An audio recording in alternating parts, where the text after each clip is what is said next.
Welcome to another episode, Friday's episode. So let me say happy Friday to you. This is the John McEntyre Show live. I'm John McEntyre, and today is Medicare Friday. So when it's Friday, we're going to talk Medicare. Andrea, she's busy as usual this time of the year. We all know it's very busy. People enrolling in their health plans, Medicare and under 65, and so she's very busy, and I'm going to have to pretty much carry this out.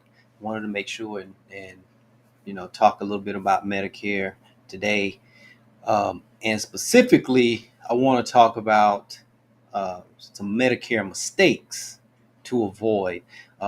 It's been a few that they're common. They pretty much they happen, year in and year out. And if you're not dealing with the right people, an advisor or a broker or agent, then you would probably not know to do these types of things, because Medicare is, like I say, is confusing enough as it is. And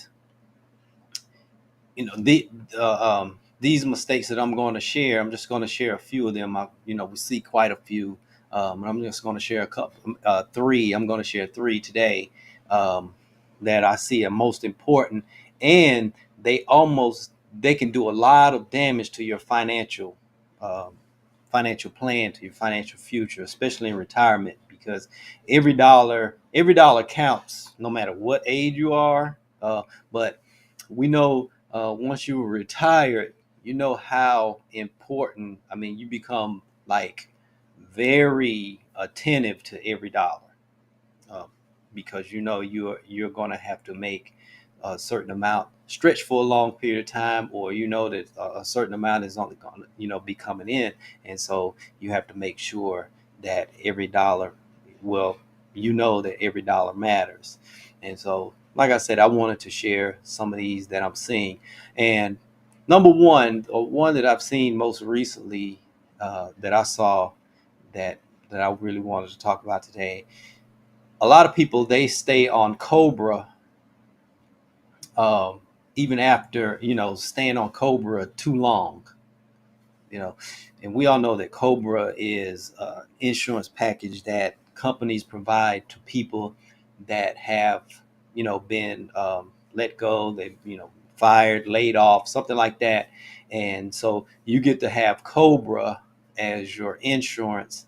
And a lot of times, especially in the latter years, some companies will even pay for it for up to 12 months or something like that, which is fine.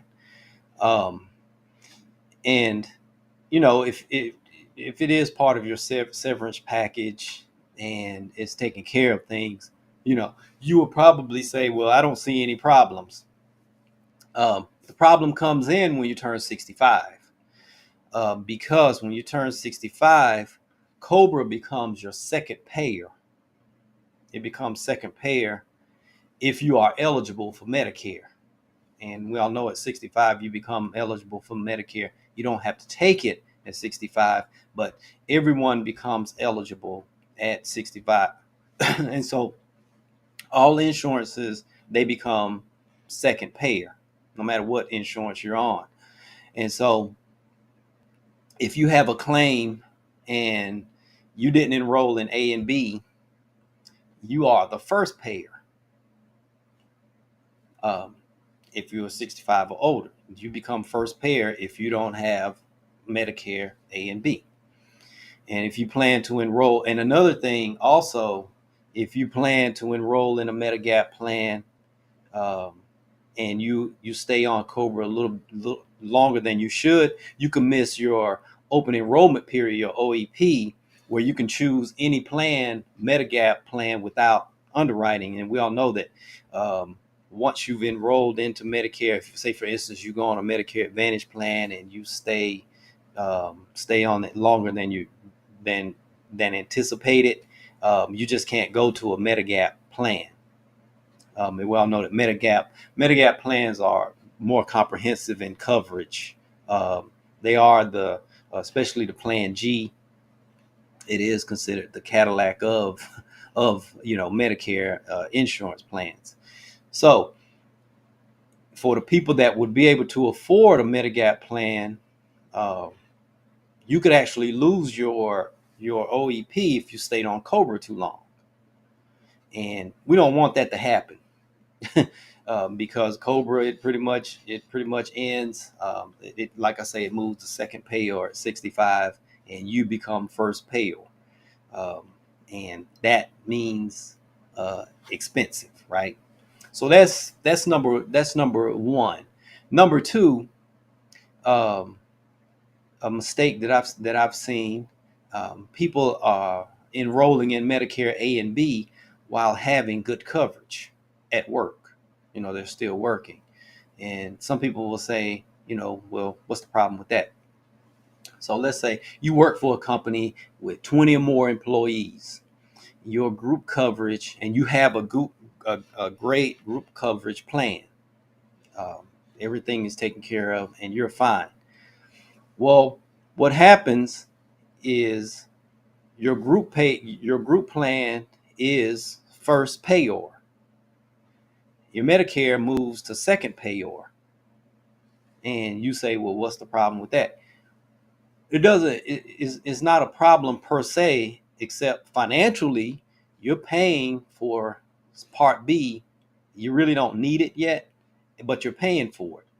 So that means this year in 2024, most people are paying 174.70 for their Medicare Part B premium, and maybe more for others. You have the income limits, and so most people are paying the 174.70, and that's coming out of Social Security. So you're unnecessarily paying over 17, close to $2,000 a year for something that you probably really don't need. It's unnecessary. So couldn't you use that $2,000 somewhere else, or just let it, not be spending it in on insurance? You don't need. You're overinsured. You don't need it, and it's just a waste of money. Making that payment. So what I would do, I would mail back my card. I would mail back the card back to Social Security, or I would complete a form 1763 and mail it to my local Social Security office to disenroll from Part B. You have to stay in Part A because you are enrolled in Social Security. But if you worked your 10 years, your 40 quarters, then that's free anyway. That's being paid for. Social Security would then mail you a new card, and you can add B later um, when you lose the group plan.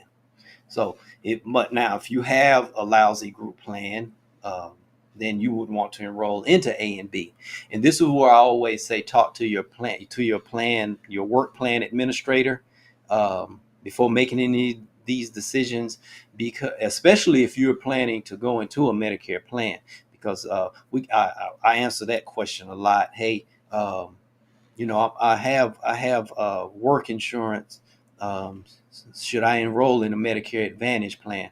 Well, let's talk to your administrator first. Let's talk to your plan administrator at work first to compare, because if you enroll in a plan, it could automatically disqualify you for your work plan, for your work group insurance, and it could be better.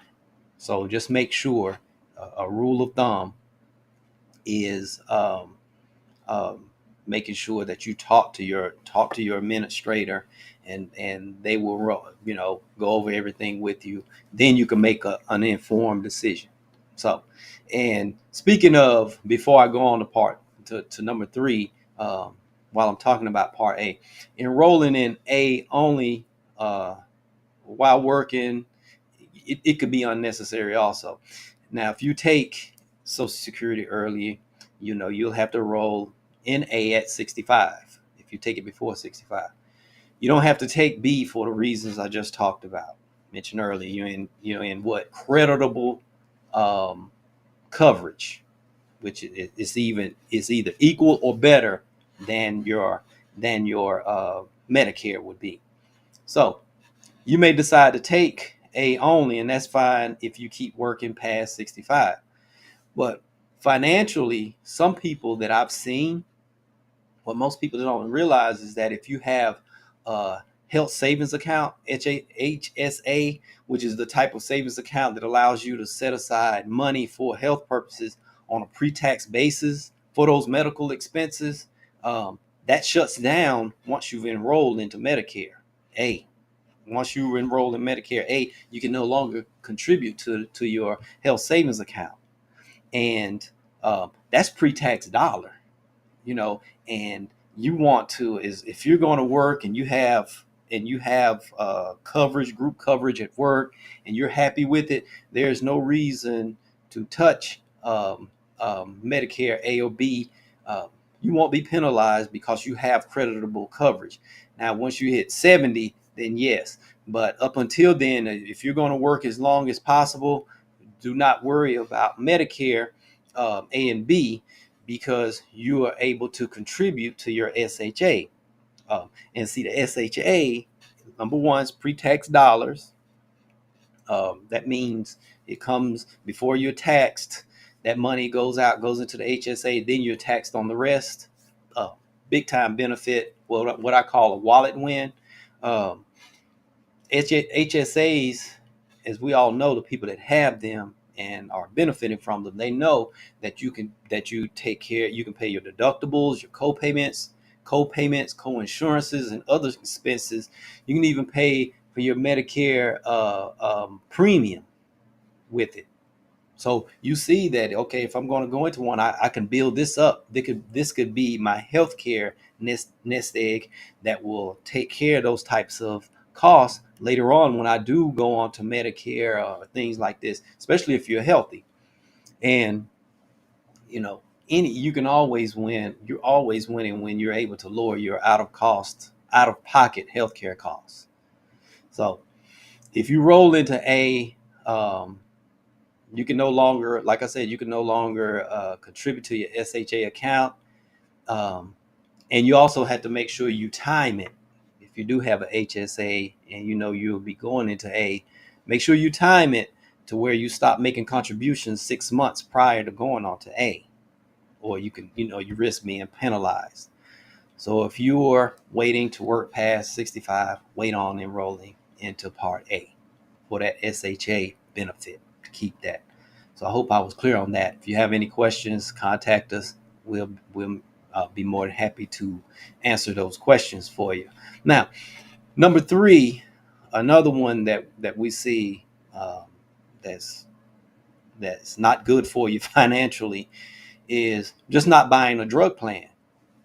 Most people, when they're going on to Medicare, especially if they're going on a Medigap plan, they figure because they are healthy. This is usually people that are very healthy. They're not on major medications. If they're on any, it's something that's nothing major, and they can pay for it out of their pocket, and that's their reasoning. Why pay for a drug plan when I can just pay for this out of my pocket, or I could use GoodRx or one of those other programs to take care of the expenses. I think, what's his name, Mark Cuban, he has a prescription drug like program or whatever that helps with drug medications. And so people say I can use my GoodRx or the Cuban plan, or just pay cash, combine those and save money. And that does sound logical as long as you are healthy. But let's look at it another way. What if down the road, 3 to 6 months down the road, something happens with your health and you have to go on to one of those expensive type medications, AFib, Eliquis, Xarelto. Those are expensive medications because they are brands, they don't have generics. Those cost around $600 a month each. GoodRx is only going to pay $20 to $30. So you're on the hook. If you don't have a drug plan, you're on the hook for the rest of it. The Mark Cuban's plan, for instance, they don't have them. He don't cover those because they are not generics. So he don't cover those. So if you don't have a prescription drug plan, a Part D drug plan, you have a Medigap, but you don't have a Part D drug plan, you're on the hook for those expensive medications if things happen. So you have to really hope and pray that you're going to stay healthy without having a drug plan that's going to take care of that. Because, say for instance, it's one of those $600 a month. Let's just say your total drug cost adds up to $5,000 a month. If you're on a drug plan, a prescription drug plan, it's capped at $2,000 a year for the year. So you see the saving. You see the saving there. Either you can keep trying to foot that $5,000 a month, or you can hit the $2,000 cap and you're done for the year. So you see how much you can really save just from there. I know some people will say, well, I have a HSA account, things like that. That could really be draining. And I don't think HSAs, you have to really check the plan if they would even cover prescription drugs.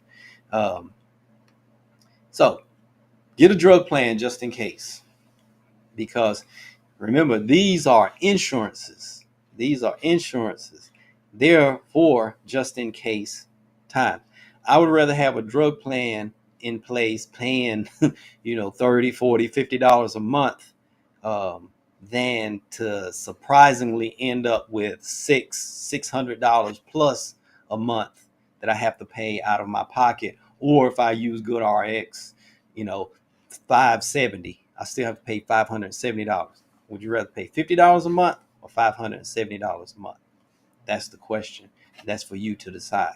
So I just wanted to cover those. I didn't want to put out too much information there. I will be back. I will share some more mistakes.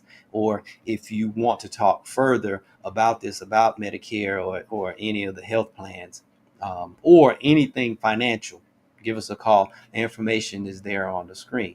So with that being said, I'm going to end it for this episode of John McEntyre Show Live. Share it. If you're watching by YouTube, subscribe. Hit that subscribe button, and also share it with others. If you're watching by Facebook, like it, share it also. If you have any questions, or if you have wallet wins you want to share, or if you have comments you want to make, or if you have a question you want us to answer, remember, this is live. This is live, and we can do live Q&A. Contact us. We'll make sure and have you on. We answer the question live here, so that others that are watching, they will be able to get the answer too. Because most of the time, no, I'm like 100% of the time, you're not the only one with that particular question. So that being said, I hope you have a great weekend. Be safe, and until Monday, we'll talk.